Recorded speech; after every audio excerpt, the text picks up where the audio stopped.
বন্ধুরা, আমরা অত্যন্ত কঠিন একটা সময় আমরা পার করছি এবং চ্যালেঞ্জিং, মানে এটা সত্যিকার অর্থে আমাদের জন্য এমন একটা সময় যে এর প্রতিটা মুহূর্ত আমাদের জন্য খুব গুরুত্বপূর্ণ। এখন আপনারা বলতে পারেন যে এটা এমন কি কঠিন, কারণ আমরা তো ইতিমধ্যেই যে ফ্যাসিস্ট শাসকের বিরুদ্ধে আমরা লড়াই করেছিলাম, যে খুনির বিরুদ্ধে আমরা লড়াই করেছিলাম, তাকে তো আমরা বিতাড়িত করতে পেরেছি অতি সহজে, সে তো দেশ থেকে পালিয়েছে। ফলে এখন তো আমরা উল্লসিত হওয়ার কথা, আমাদের এখন খুশি থাকার কথা। হ্যাঁ, অবশ্যই, কিন্তু আগে যে পর্বটা আপনি সত্যকে দেখতেন, আপনি সত্যকে দেখতে পাচ্ছেন এবং তাকে কেন্দ্র করে আপনি একত্রিত হতে পারছেন, ঐক্যবদ্ধ থাকতে পারছেন। এখন কিন্তু শত্রু আপনার সামনে নাই, সে কিন্তু অদৃশ্য, আপনি কিন্তু তাকে দেখছেন না, সে কিন্তু আপনার পাশে হাঁটছে, সে কিন্তু আপনার পেছন থেকে ছুরিকাঘাত করছে, সে কিন্তু এমন সব কথাবার্তা বলতেছে আপনাকে শুনতে খুব ভালো লাগছে, কিন্তু আসলে কিন্তু আপনাকে মূলত যে জয়টা আপনি অর্জন করেছেন সেই জয়টা আপনার কাছ থেকে ছিনতাই করে নেবার জন্য সে প্রতি মুহূর্তে কিন্তু তৎপর হয়ে রয়েছে। ফলে আমি ছোট্ট একটা উদাহরণ আপনাদেরকে দিই যে ঠিক আছে, আমরা বুঝতে পারলাম যে এই এই শাসককে আমরা জনগণের গণ অভ্যুত্থানের মুখে তাকে পদত্যাগ করতে বাধ্য করা হয়েছে, কিন্তু সে তো খুনি। আপনি তাকে দেশ থেকে বিচার না করে আমরা দেশ থেকে চলে যেতে দিলাম কেন? আমি দিয়েছি কোথায়? দিয়েছি কিন্তু যেই রাষ্ট্র আমাদেরকে এতদিন এই ফ্যাসিস্ট ব্যবস্থাকে টিকে রেখেছে সেখানে। ফলে এটা কিন্তু জনগণের মনে একটা সন্দেহের বিষয় আমার তৈরি হয়েছে, বড় ধরনের সন্দেহের বিষয় তৈরি হয়েছে। দ্বিতীয় যে সন্দেহের বিষয়টা তৈরি হয়েছে তা হলো যে আমরা কিন্তু প্রথমেই চেয়েছি, প্রথমে আমাদের দরকার ছিল জনগণের তরফ থেকে যে ছাত্র নেতৃত্ব, যে তরুণরা, ছাত্রছাত্রীরা যারা তাদের জীবন কবুল করে তাদেরকে বিভিন্নভাবে তাদের সমস্ত রকম ঝুঁকি নিয়ে তারা এইটাকে সফল করে তুলেছে, এই গণ অভ্যুত্থানকে সফল করে তুলেছে। প্রথম কাজ ছিল তাদেরকে অভিনন্দন জানানো, জাতীয়ভাবে তাদের সঙ্গে কথা বলা, তাদেরকে অভিনন্দন জানানো। তাদেরকে সম্পূর্ণ পরিহার করে আপনি যখনই আরেকটি একটা তড়িঘড়ি করে একটা সরকার গঠনের প্রচেষ্টা চলে এবং সেটাকে সরকার গঠনটা করা হয় কিসের নামে? করা হয় কিন্তু তথাকথিত সংবিধানের নামে। মানে আপনার এই যে ফ্যাসিস্ট শক্তি যে সংবিধান রেখে গিয়েছে, এই যে ফ্যাসিস্ট শক্তি যে পার্লামেন্ট রেখে গিয়েছে, তাকে বিলুপ্ত না করে এই পার্লামেন্টের মাধ্যমে, এই ফ্যাসিস্ট ব্যবস্থার মাধ্যমে যে সরকার তৈরি করবার যে চেষ্টা, এটা কিন্তু ভালো খবর না, এটা মোটেও ভালো খবর না। ফলে দয়া করে উল্লসিত হবেন না, উল্লাস করুন, কিন্তু সতর্ক থাকুন।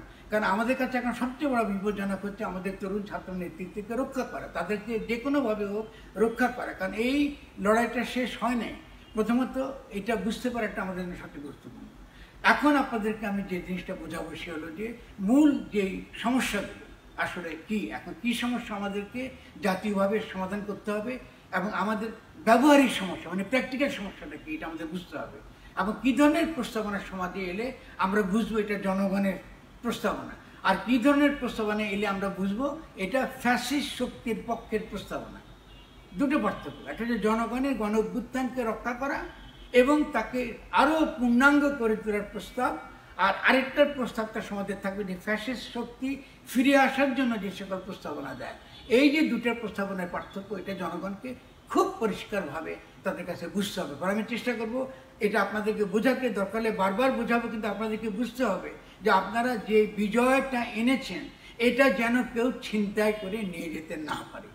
ইতিমধ্যে আমাদের ছাত্র নেতৃত্ব, আমাদের তরুণ নেতৃত্ব আমাদেরকে পরিষ্কার বলে দিয়েছে যে আমরা কোনো সেনা সমর্থিত সরকার চাই না। আমি আবারও বলছি, আমরা কোনো সেনা সমর্থিত সরকার চাই না। সৈনিকরা আমাদের মিত্র, সৈনিকরা আমাদের বন্ধু, সৈনিকরা কিন্তু আমাদের কোনো শ্রমিকের সন্তান, কৃষকের সন্তান, মধ্যবিত্ত পরিবারের সন্তান, তারা সকলে কিন্তু আমাদের বন্ধু, আমাদের মিত্র। তারা ছাড়া আমরা কোনোভাবেই এই বর্তমান অবস্থাতে এই ফ্যাসিস্ট শক্তিকে আমরা উৎখাত করতে পারতাম না।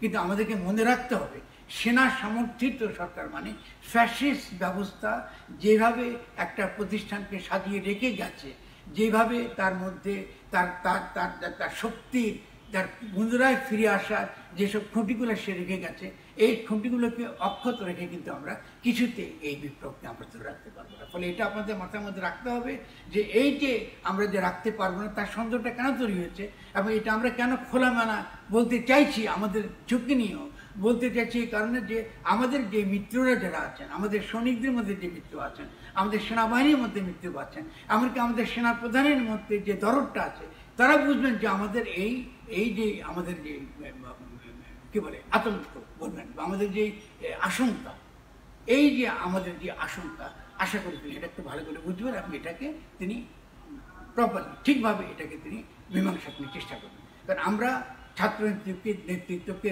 পাশ কাটিয়ে তাদেরকে বাদ দিয়ে আমরা এই বর্তমানে যে একটা সরকার গঠন করার যে চেষ্টা করছে, এটা আমরা খুব ভালো চোখে দেখছি না। ইতিমধ্যে যে তরুণ ছাত্র নেতৃত্ব এই পুরো পরিস্থিতিকে সামাল দেওয়ার জন্য তারা ডক্টর ইউনূসের নাম প্রস্তাব করেছেন এবং তারা সঠিকভাবে নামটা তারা প্রস্তাব করেছেন। আমরা এটা সমর্থন করি, আপনারা সকলে সমর্থন করবেন। আমার যারা ইসলামী ভাই বোনদের যারা আছেন বিভিন্ন ক্ষেত্রে তারা অনেকগুলো আপত্তির কথা বলেছেন, আমরা বুঝতে পারছি এটা সঠিক আছে, তাদের এই আপত্তিগুলো সঠিক। আমরা আপনাদেরকে একটা কথা বলবো, ডক্টর ইউনূস ভালো মানুষ, আমরা এই আপত্তিগুলো তাকে বুঝাতে পারবো। তিনি ইতিমধ্যে কিন্তু 3-0 কথা বলছেন, ভিন্ন কথা বলছেন, সুন্দর কথা তিনি বলছেন না। ফলে আমরা দেখবো যে তারও কিন্তু চিন্তার পরিবর্তন হয়েছে, তিনি কিন্তু দেশকে ভালোবাসেন।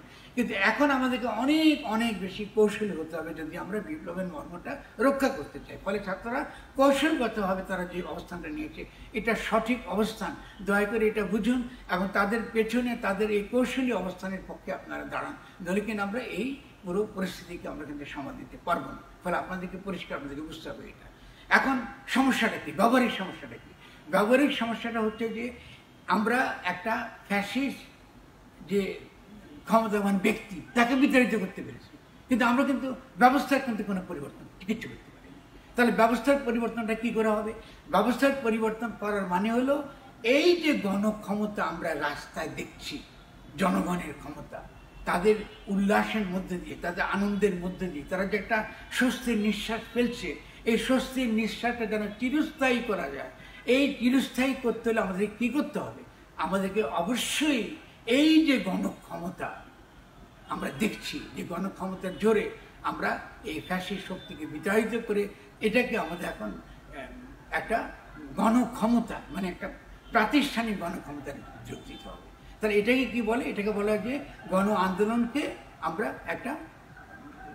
একটা গণক্ষমতা রূপ দেওয়া বা গণ অভ্যুত্থানকে তার সঠিক যে রূপটা, তার সঠিক যে রাষ্ট্রীয় রূপ, সে সঠিক রাষ্ট্রীয় রূপে এটাকে রূপান্তরিত করা। এটাই জন্য এটা খুব খুব চ্যালেঞ্জিং আমরা করি। তো এটা আমরা কী করে করবো? এটা খুব আমাদের ভালো করে আমাদের ভাবতে হবে এটা আমরা কী করবো। এখন আমরা এটা করতে হলে আমাদের কিছু ধারণা আমরা মাথার মধ্যে রাখি এবং পরস্পরের মধ্যে আপনারা ছড়ান, আলোচনা করেন এবং আরও সময় আসবে যাতে আমরা গণভাবে এটা আলোচনা করতে পারবো।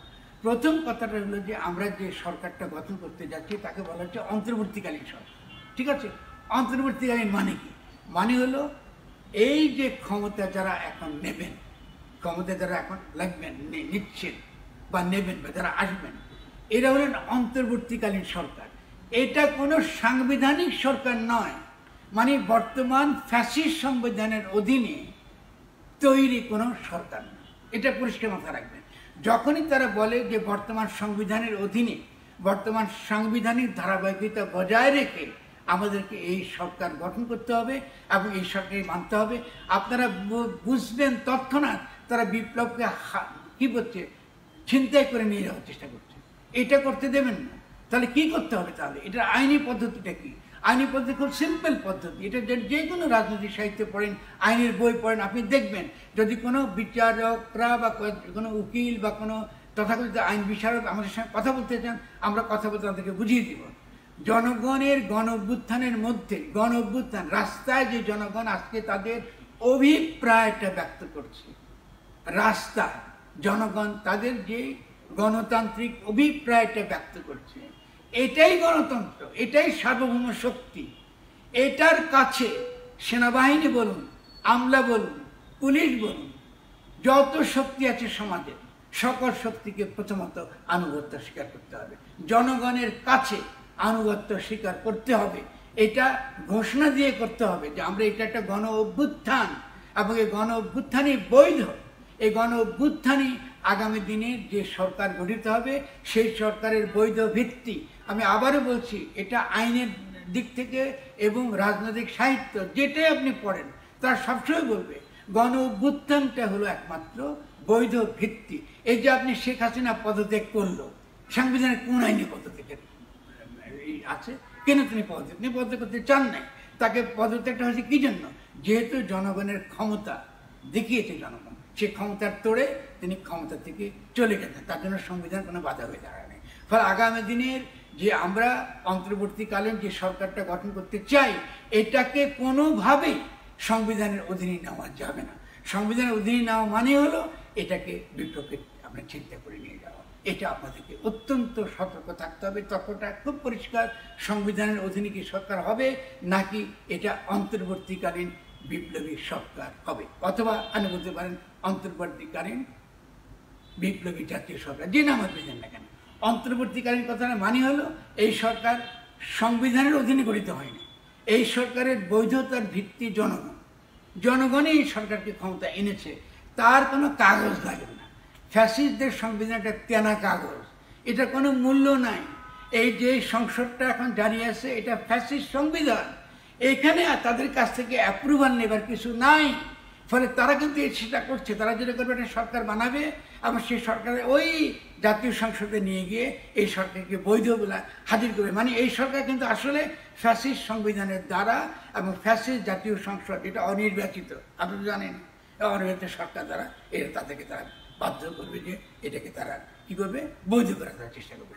আমরা জনগণের পক্ষে পরিষ্কার একটা কথা বলতে চাই, গণ অভ্যুত্থান কোনো সংবিধানের অধীন না। গণ অভ্যুত্থান পৃথিবীতে কোথাও কোনো সংবিধানের অধীন থাকে না। গণ অভ্যুত্থানই নতুন গঠনতন্ত্র, সংবিধান না। সংবিধান কারা বানায়? উপনিবেশিক শক্তি যারা শাসন করে জনগণ। আর গঠনতন্ত্র কারা বানায়? গঠনতন্ত্র মানে জনগণ। মানে জনগণ এখন নতুন গঠনতন্ত্র প্রণয়ন করবে। তাহলে আমাদের কাজ হচ্ছে, অন্তর্বর্তী সরকারের প্রথম কাজ হচ্ছে নতুন গঠনতন্ত্র প্রণয়ন করা। নতুন গঠনতন্ত্র প্রণয়ন করা। পুরনো যেই ফ্যাসিস্ট সংবিধান, ফ্যাসিস্ট আইন কানুন আছে, কলোনিয়াল আমলে ইংরেজ আমলের আইন কানুন আছে, এদিকে ডিজিটাল সিকিউরিটি অ্যাক্ট আছে, দুনিয়া যত রকম আপনার বাজে অ্যাক্টগুলো আছে, এগুলাকে আমরা ছিঁড়ে বস্তা পচা আবর্জনার মধ্যে ফেলে দিতে হবে। দয়া করে কোনোভাবেই বিভ্রান্ত হবেন না আইনের ভাষা দ্বারা, আইনজীবীদের কথা দ্বারা বিভ্রান্ত হবেন না। আইনজীবীরা কিন্তু 72 সালে কিন্তু আমাদেরকে এই জনগণের গঠনতন্ত্র আমাদের প্রমাণ করতে দেয়নি। তাহলে আমাদের প্রথম কাজটা হবে যে আমরা বলবো যে এই সরকার হচ্ছে অন্তর্বর্তীকালীন বিপ্লবী জাতীয় সরকার। এটা অন্তর্বর্তীকালীন বিপ্লবী জাতীয় সরকার। তার বৈধতার ভিত্তি কি? তার বৈধতার ভিত্তি হচ্ছে গণ অভ্যুত্থান। কারণ জনগণই রাস্তায় নেমে এসে এই ফ্যাসিস্ট সরকারকে বিতাড়িত করেছে। জনগণই একমাত্র শক্তি, জনগণই একমাত্র বৈধ ক্ষমতার উৎস, জনগণই এখন গণতন্ত্র। এটাকে বলে গণতন্ত্র। এই যে অভ্যুত্থানের মধ্যে দিয়ে যে শক্তির আবির্ভাব ঘটেছে, এটাকে বলা হয় গণতান্ত্রিক শক্তি বা গণশক্তি। আবার বলি, এই অভ্যুত্থানের মধ্যে দিয়ে যে শক্তিকে আমরা দেখলাম, এই শক্তি হচ্ছে কি? এটাই হলো সত্যিকারের গণশক্তি। এখন এই গণশক্তিকে আমাদের এখন গঠনতান্ত্রিক ক্ষমতা আকারে রূপ দিতে হবে। দেখেন, কাজটা খুব সহজ। এই যে গণশক্তিকে আমরা দেখছি রাস্তায়, আপনারা হাঁটছেন, আপনারা উল্লাস করছেন, আপনারা আনন্দিত হয়েছেন, বিতাড়িত করতে পেরেছেন, এই গণশক্তিকে আমরা এখন কি করব? আমরা এখন তাকে একটা গঠনতান্ত্রিক রূপ দেব। মানে আমরা এমন একটি কনস্টিটিউশন, এমন একটি গঠনতন্ত্র প্রণয়ন করব, যে গঠনতন্ত্র জনগণের ইচ্ছা এবং অভিপ্রায়, তাদের যে বিপ্লবী অভিপ্রায়টা তারা প্রকাশ করেছে, এই অভিপ্রায়কে আমরা একটা গাঠনিক রূপ দেব। মানে আমরা নতুন রাষ্ট্র বানাবো, সোজা কথা, আমরা নতুন ধরনের একটা রাষ্ট্র বানাবো। তাহলে অন্তর্বর্তীকালীন বিপ্লবী জাতীয় সরকারের প্রধান কাজটা কি? প্রধান কাজটা হচ্ছে যে একটা নতুন গঠনতন্ত্র প্রণয়ন করা। নতুন গঠনতন্ত্র, পুরানো গঠনতন্ত্রকে ফেলে দিতে হবে এবং নতুন গঠনতন্ত্র প্রণয়নের কাজ ইতিমধ্যে শুরু করতে হবে। জনগণের সঙ্গে কথাবার্তা বলতে হবে। জনগণ কী চায়, তাদের শিক্ষা, স্বাস্থ্য ব্যবস্থা, আইন, বিচার ব্যবস্থা, প্রশাসন, সমস্ত কিছু মিলে তারা কী চায়, এটা জনগণের সঙ্গে কথা বলে ঠিক করতে হবে। পুরনো সংবিধান কোনো কথাবার্তা চলবে না। সেটা হওয়া পর্যন্ত অন্তর্বর্তীকালীন বিপ্লবী জাতীয় সরকার কি বলবে? সে বলবে যে আমি যতক্ষণ পর্যন্ত এই ধরনের একটা নতুন গঠনতন্ত্র প্রণয়ন করতে না পারছি এবং জনগণের কাছ থেকে আবার সম্মতি বা রেফারেন্ডাম দিতে না পারছি, ততদিন পর্যন্ত বিদ্যমান আইনের অধীনে চলবে। কিন্তু বিদ্যমান আইন যেখানে অভ্যুত্থানের ইচ্ছা এবং অভিপ্রায়ের সঙ্গে সংঘর্ষে, সেখানে প্রচলিত আইন, প্রচলিত সংবিধানের কোনো বিধান এখানে কার্যকর হবে না। যেমন ধরুন, আজকে আপনার চান যে ডিজিটাল সিকিউরিটি অ্যাক্ট আবার এখানে দ্বারা কাউকে ধরা হোক? আপনি কি চান? নিশ্চয়ই আপনি চান না। ফলে আপনি বলবেন যে যেটা জনগণের অভিপ্রায়, অভ্যুত্থানের মাধ্যমে যে অভিপ্রায়টা ব্যক্ত হয়েছে, এই অভিপ্রায়ের বিপরীতে যদি সংবিধানে কিছু থাকে, যদি আইনে কিছু থাকে, তাহা আজ হইতে বাতিল হইল। এই হলো আপনার আইনের ভাষা। এটাকে আপনি প্রয়োগ করতে পারবেন না। ডিজিটাল সিকিউরিটি আইনের দ্বারা ফেসবুকে আপনি কি লিখলেন না লিখলেন, আমি এখন যে বক্তব্য দিচ্ছি এটার দ্বারা আমাকে গ্রেফতার করা যাবে না, আমার কিছু কথা বলা যাবে না। আমার চিন্তার স্বাধীনতা, আমার মতের স্বাধীনতা গণ অভ্যুত্থান আমাকে দিয়েছে। এ কথা আমি বলতে পারছি কেন? বলতে পারছি যেহেতু গণ অভ্যুত্থান হয়েছে। যদি আমি বলতে না পারতাম, এই কথা 15 বছর বলতে পারিনি, কোনো পত্রিকা আমাদের কথা বলতে দেয়নি, কোনো টিভি আমাদের কথা বলতে দেয়নি। কেন? তারা আমাদের মুখ চেপে ধরেছে। তারা আমি এই কথাগুলো বলতে পারছি, এখনও কিন্তু তারা আমাদেরকে দেবে না। কেন? যেহেতু তারা আবার ফ্যাসিস্ট ব্যবস্থাটা তারা ফিরিয়ে আনতে চায়। তাহলে আশা করি এটা আপনি বুঝতে পারছেন। আমাদের তার প্রথম কাজ হচ্ছে কি? প্রথম কাজ হচ্ছে যে আমরা একটা নতুন গঠনতন্ত্র চাই, সোজা কথা। এবং এই নতুন গঠনতন্ত্রের প্রণয়নের ক্ষেত্রে আমরা যাদের নেতৃত্ব চাই, তারাই যে করবে এমন কোনো কথা না। যাদের নেতৃত্বে আমাদের আস্থা, যাদের নেতৃত্বে আমরা বিপ্লব করেছি, তাহলে তাদের নেতৃত্বকে আমাদের সকলকে স্বীকার করতে হবে। তরুণ নেতৃত্ব, তরুণরা কি একবারে বলেছে যে আমরা নেতা হতে চাই, আমরা আপনাদের সমস্ত কিছু না, তারা এটা বলে নেই। এই জন্য তারা খুব সুন্দর একটা শব্দ ব্যবহার করছে, কি বলছে? ছাত্র জনতা। তাহলে ছাত্র জনতার নেতৃত্বে যে গণঅভ্যুত্থান হয়েছে, এই ছাত্র জনতার বাইরে কোনো বৈধ শক্তি নাই বাংলাদেশ।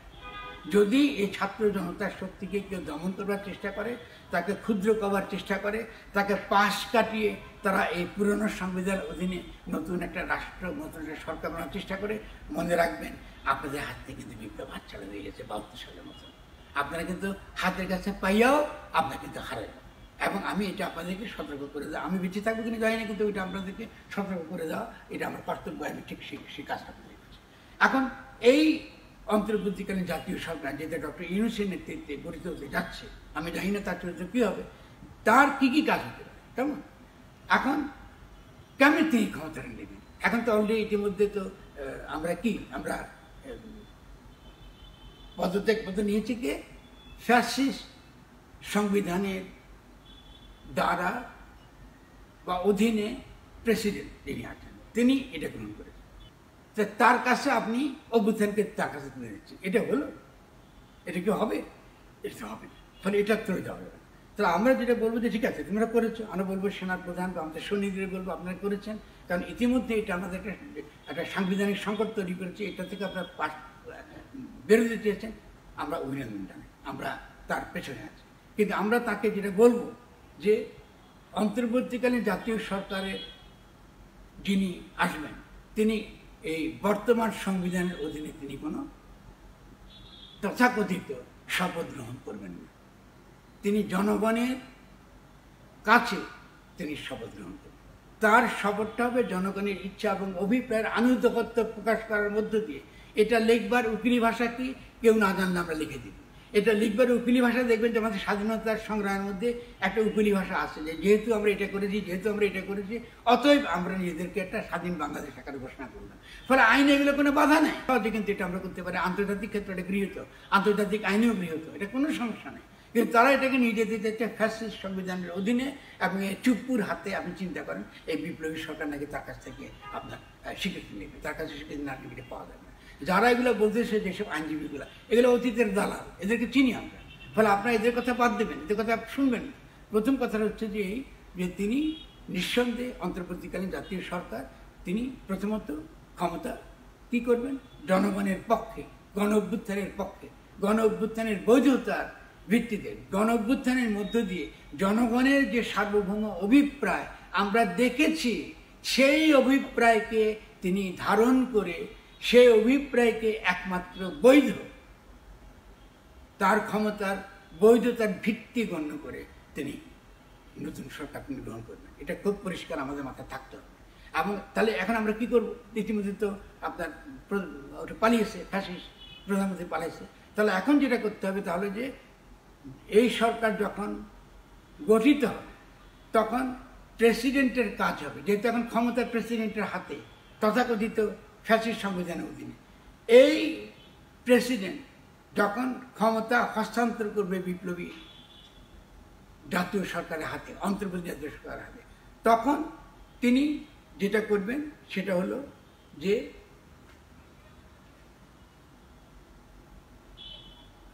নিজেও আনুগত্য ঘোষণা করবেন গণ অভ্যুত্থানের প্রতি। প্রেসিডেন্ট পরিষ্কার আনুগত্য ঘোষণা করবে গণ অভ্যুত্থানের প্রতি, না পারবেন। এবং পুরো ক্যাবিনেটের আনুগত্য হবে কিসের প্রতি? গণ অভ্যুত্থানের প্রতি। এবং তার হাত থেকেই ক্ষমতা নেবে সরকার, নতুন অন্তর্বর্তীকালীন জাতীয় সরকার। ঠিক আছে না? ফলে আমরা একদিকে যারা ইতিমধ্যে এটাকে নিয়ে গেছে পুরনো জাতীয় অন্তর্বর্তীকালীন সরকার যে ফর্মুলা বিদ্যমান সংবিধানের অধীনে নেবার চেষ্টা করছে, তাদের কাছে নিয়ে আসা একমাত্র ফর্মুলা হলো এই যে এই প্রেসিডেন্ট তিনি স্বেচ্ছা অন্তর্বর্তীকালীন জাতীয় সরকারের কাছে তিনি ক্ষমতা দেবেন, কিন্তু জাতীয় সংবিধানের ছুতা ধরে না। এটার মধ্যে তার কোনো বৈধতা নেই। ফলে তার বৈধতা ইতিমধ্যেই অভ্যুত্থানের দ্বারা নির্ণয় করা হয়ে গেছে, আলাদা করে তার আইনের লাগে না। বুঝলেন? 71 সালে কিন্তু আমরা আইন মেলে দেশ স্বাধীন করি নাই। ফলে আমরা 2024 সালেও আমরা তথাকথিত সংবিধান, আমরা কি পাকিস্তানের সংবিধান মেনে কি আমরা দেশ স্বাধীন করছি না? যে সংবিধানই মানতাম দেশ স্বাধীন করতাম, তাহলে এবারও কিন্তু আমরা দেশ স্বাধীন করেছি, কোনো সংবিধান মানি নাই। ফলে কোনো পুরনো সংবিধানের ছুতা কথা এখানে বলা যাবে না। যখনই বলবেন তাহলে পুরনো সংবিধানকে আপনি আবার জারি করুন, এবং পুরনো সংবিধানের অধীনে আপনি এরকম অভ্যুত্থান করাটা কিন্তু নিষিদ্ধ, আপনার কাছে ফাঁসি হওয়ার কথা। শেখ হাসিনা আইন করে গেছে, আপনি কি এটা চাইবেন না? এটা তো কোনো প্রশ্ন আসে, এটা অযৌক্তিক কিছু কথাবার্তা দিতে পারে। তাহলে এদেরকে আমাদের সাবধান থাকতে হবে। তাহলে আমাদের প্রথম কথা হচ্ছে তারা ক্ষমতা নেবেন, প্রেসিডেন্ট ক্ষমতা দেবেন যদি ডক্টর ইউনূস ছাত্রদের প্রস্তাব গ্রহণ করেন, এবং তিনি তার কাছে ক্ষমতা দেবেন কোনো প্রকার অতীতের কোনো বোঝা, অতীতের কোনো কিছু বহন ডক্টর ইউনূসকে করবেন না। তিনি সম্পূর্ণভাবে বিপ্লবীর প্রতি তার আনুগত্য থাকতে হবে, সম্পূর্ণভাবে জনগণের প্রতি তার আনুগত্য, এবং সেটা কী করে লিখতে হয় আইনের ভাষা, সেটা যেসব আইনজীবীরা আছে তারা লিখবেন। কারণ আপনি দেখবেন সংবিধানে দেখবেন লেখা আছে 71 সালে মুক্তিযুদ্ধে কেন্দ্রীয় ঘোষণাপত্র আমরা লিখেছি। এটা খুব সহজ লেখা, এটা কঠিন কিছু না, আমরা সহায়তা করতে পারবো, লিখতে পারবেন। কিন্তু কিছুতেই কোনোভাবেই সংবিধানের কোনো উল্লেখ রাখতে পারবেন না। আপনাকে সাবধান থাকতে হবে, কোনোভাবে সংবিধান ইভোক করবেন না। এটা জনগণের বিপ্লবী অভিপ্রায়, জনগণের অভিপ্রায়টাই এখানে বৈধতার ভিত্তি। রাজনীতি বলেন, আইন বলেন, এর বাইরে আর কোনো বৈধতা লাগে না। এখন কথা হচ্ছে যে এটা করার পরে তার কী কী কাজ থাকবে? অন্তর্বর্তীকালীন জাতীয় সরকারের মূল কাজ, যেটা তিনি কালকে করে ফেলবেন তা না, সময় লাগবে, কিন্তু তার মূল কাজটা হবে আমাদেরকে নতুন একটি গঠনতন্ত্র উপহার দেয়। কী করে তিনি এটা করবেন? তিনি সময় সুযোগ মতো তিনি যেটা করবেন তা হলো যে একটা নতুন গঠনতন্ত্র প্রণয়ন সভা তিনি ডাকবেন। নতুন গঠনতন্ত্র প্রণয়ন সভা, নির্বাচন না, কিন্তু বিদ্যমান সংবিধানের অধীনে কোনো নির্বাচন হবে না, যেটা অনেকে বলতেছে। না, তাহলে এটা ভুল বলতেছেন। আমরা নতুন সংবিধান সভা ডাকব, সেখানে নতুন সংবিধান কিভাবে লেখা হবে, এটা জনগণকে কি করে সংবিধান প্রণয়নের ক্ষেত্রে আমরা যুক্ত করব, তারা কি করে যুক্ত হবেন, তার পদ্ধতিগুলো আমরা আপনার পরবর্তীকালে আমরা আরও ভালোভাবে ব্যাখ্যা করে বলবো এই পদ্ধতিগুলো কী আছে। পৃথিবীর ইতিহাসে মেলা অভিজ্ঞতা আছে, সেটা করবো। ফলে এটা নিয়ে কোনো চিন্তা করার কোনো কারণ নেই। ফলে আমরা জনগণকে ইনভলভ করবো, জনগণই থাকবে, জনগণই তাদের ইচ্ছা করবে, জেলায় জেলায়, উপজেলায় উপজেলায় জনগণ বলবে আমরা কী ধরনের রাষ্ট্র চাই, আমরা কী ধরনের বাংলাদেশ চাই আগামী দিনে, তারাই বলবে। ফলে অন্তর্বর্তীকালীন বিপ্লবী জাতীয় কাজ হচ্ছে জনগণের ইচ্ছাকে ধারণ করা, এই ইচ্ছাগুলো রেকর্ড করা, সভা করা, সেমিনার করা, এবং এটাকে সুন্দর করে সার্বভৌম করে ঢাকা শহরে নিয়ে আসা। এবং যারা সংবিধান বিশেষজ্ঞ, যারা আইন বিশেষজ্ঞ, যারা ইতিহাস বিশেষজ্ঞ, যারা রাজনীতি বিশেষজ্ঞ, তারা এগুলো বিচার করে তাকে একটা সংক্ষিপ্ত একটা ছোট দলিলে, মানে একটা গঠনতন্ত্র প্রণয়ন করা যায়, খসড়া গঠনতন্ত্র প্রণয়ন করা যায়, তার একটা দলিলে তারা এটা প্রণয়ন করবে। ফলে এটা কঠিন না, আমরা নতুন গঠনতন্ত্র অবশ্যই আমরা প্রণয়ন করতে পারি। তারা আমার কথা বলে এটা খুব মহা কঠিন ব্যাপার না, এটা মহা কঠিন ব্যাপার না। জনগণকে নতুন গঠনতন্ত্র প্রণয়নে প্রত্যেকটা স্তরে তাদেরকে অংশগ্রহণটা নিশ্চিত করতে হবে। তাহলে এটা হলো আমাদের এই যে নতুন যে বিপ্লবী সরকারের কথা ভাবছি, এটা হলো তাদের কাজ। আর এখন তাদের কাজটা কি, আমি এই কথা বলে এই ভিডিওটা শেষ করে পরের ভিডিওতে আপনাকে আরও অনেক কিছু আপনাদেরকে ধীরে ধীরে ব্যাখ্যা করবো। প্রথম তাদের কাজ হচ্ছে প্রতি বিপ্লব ঠেকানো, কারণ দিল্লি স্বভাবতই বাংলাদেশে এই রূপান্তরকে তারা পছন্দ করবে না। তারা বিভিন্নভাবে, যেমন ধরেন সংখ্যালঘুদের বাড়িঘরকে বিভিন্ন ক্ষেত্রে হামলা করা হচ্ছে, প্রমাণ করা হচ্ছে যে আমরা এখানে লুটতরাজের রাষ্ট্রে পরিণত হয়েছি, বাংলাদেশকে শাসন করা যাবে না, বাংলাদেশিরা জানে না তারা নিজেরা কী করে শাসন করবে। দয়া করে কোনো প্রকার লুটতরাজ বরদাস্ত করবেন না, দয়া করে কোনো পুলিশের উপর পুরনো প্রতিশোধ আপনারা আক্রমণ করতে যাবেন না। পুলিশ আপনাদের ভাই। এর আগে যারা এই পরাজিত হয়েছে এরা প্রত্যেকে আপনি ভুল করতে পারেন, তারপরে অন্যায় হয়েছে, ঠিক আছে, বিচার করবো আমরা সময় মতো, কিন্তু তাদের কোনো জানমালের কোনো ক্ষতি করবে না। এটা আন্তর্জাতিক ক্ষেত্রে আপনি কিন্তু আপনার বিপ্লবকে বিহাত করবার প্রচেষ্টা কিন্তু আপনি তৈরি করবেন। যদি কোনো লুটতরাজ করেন, যদি আপনি বিশৃঙ্খলা তৈরি করেন, এটা কিন্তু বোঝা যাচ্ছে যে কারা এগুলো করছে। আপনার কাছ থেকে এই যে ক্ষমতা এটা নিয়ে যাওয়ার জন্য যে আন্তর্জাতিক যে যুক্তি তারা বলবে যে বাংলাদেশ একটা সিকিউরিটি প্রবলেম, বাংলাদেশকে এখনই যদি আমরা একটা আমাদের মতন করে সরকার না বসাই, দিল্লির সমর্থিত আরেকটা লোকের যদি আমরা এখানে না বসাই, তাহলে কিন্তু বাংলাদেশ সরকারকে আমরা এই জনগণকে আমরা নিতে করতে পারবো না। তারা ইতিমধ্যেই কিন্তু বড় ধরনের ক্ষতি করে ফেলেছে। প্লিজ প্লিজ প্লিজ সাবধান থাকেন, এবং যারা আছেন যেখানে আছেন না কেন, আপনারা নিজেরা ছোট ছোট দলে বিভক্ত হয়ে বা ছোট ছোট দল গঠন করে আপনারা এটাকে করেন, এবং ছাত্র নেতৃত্বের নির্দেশনা এই ক্ষেত্রে শুনেন। এক্ষেত্রে আমার আলাদা করে বলার কিছু নেই, তারা আপনাদেরকে নির্দেশ দেবে। কিন্তু প্রথম কাজ হচ্ছে প্রতি বিপ্লবের যে কোনো চেষ্টাকে প্রতিহত করা। তাহলে দুটো জিনিস আপনি মনে রাখবেন। একটা হচ্ছে যে আমাদের কাছ থেকে এই বিপ্লবকে বেহাত করবার, আমাদের হাত থেকে জনগণের কাছ থেকে নিয়ে যাবার যে সব কথাবার্তা বলবে, এটা সংবিধানের নামে করবে, সংবিধানের নামে করবে। এটা মনে রাখবেন, এটা মনে রাখবেন। আর যদি বলেন না আমরা এই বিপ্লবের জনগণের যে বিপ্লবী ইচ্ছা দেখেছি এটাই তার বৈধ ভিত্তি, ফলে ছাত্র নেতৃত্বের কথা যখন তারা বলবে বুঝবেন যে এটা আসলে বিপ্লবের সঙ্গে সঙ্গতিপূর্ণ। ফলে সেক্ষেত্রে আমরা কি করব, সেক্ষেত্রে আমরা আলোচনা করব, সময় পাবো, আমাদের ছাত্র নেতৃত্বকে বাঁচাতে হবে। ছাত্র জনতাকে কেন্দ্র করে যে বিভিন্ন বুদ্ধিজীবী শ্রেণী, যে বিভিন্ন ক্ষেত্রে বহু মানুষ অবদান রেখেছেন বিভিন্নভাবে, কেউ প্রকাশ্যে কেউ গোপনে, এই তারা প্রত্যেককে নিয়ে ছাত্ররা যেন শক্তিশালী একটা গণশক্তি, একটা শক্তিশালী শক্তি তারা তৈরি করতে পারে, এবং ফ্যাসিস্ট শক্তির পতন একটা পূর্ণাঙ্গ করতে পারে, এই দিকে যেন আমরা যেতে পারি। তাহলে আমাদেরকে আবার শেষটা বলে তিনটা জিনিস সবসময় মাথার মধ্যে রাখবেন। এক হলো ফ্যাসিবাদকে মোকাবেলা করা। ফ্যাসিবাদকে কিন্তু আমরা মোকাবেলা করেছি ঠিকই, পরাস্ত করেছি, কিন্তু ফ্যাসিবাদের চিন্তা কিন্তু মাথার মধ্যে আসে, দেখছেন না? যখন সংবিধানের কথা বলি যে সংবিধানের মধ্যে আমাদের সমাধান করতে পারে, এটা কিন্তু ফ্যাসিবাদ। এটা কিন্তু ফ্যাসিটে কিন্তু এই সংবিধানের কথা বলে কিন্তু ফিরে আসে, এদেরকে ফিরতে দেবেন না। কোনো ফ্যাসিস্টকে, পুরনো সহযোগী শেখ হাসিনার সংবিধান কেন্দ্র করে কোনো কথা বললেই আপনি বলবেন এটা ফ্যাসিস্টদের চাপান্তরে শোনা যাবে না। ফলে ছাত্র নেতৃত্বের কথা শুনবেন, এবং তারা সহজে যে কথাটা বলছেন সেটা হলো যে এটা একটা গণ অভ্যুত্থান, এবং জনগণের যে বিপ্লবী ইচ্ছা প্রকাশ করেছে তারা, এই বিপ্লবী ইচ্ছাকে এখন রূপ দেওয়াটা, এটাকে গঠন করা, এটাকে দৃশ্যমান করে তোলাটাই আমাদের কাজ, এটাই আমাদের আগামী দিনের কাজ। আমরা এই কাজটা আমরা অবশ্যই সম্পন্ন করবো। ইনকিলাব জিন্দাবাদ, অবশ্যই আমরা সফল হবে, এখানে সন্দেহ নেই। আপনাদের সকলকে অনেক ভালোবাসা এবং শুভেচ্ছা।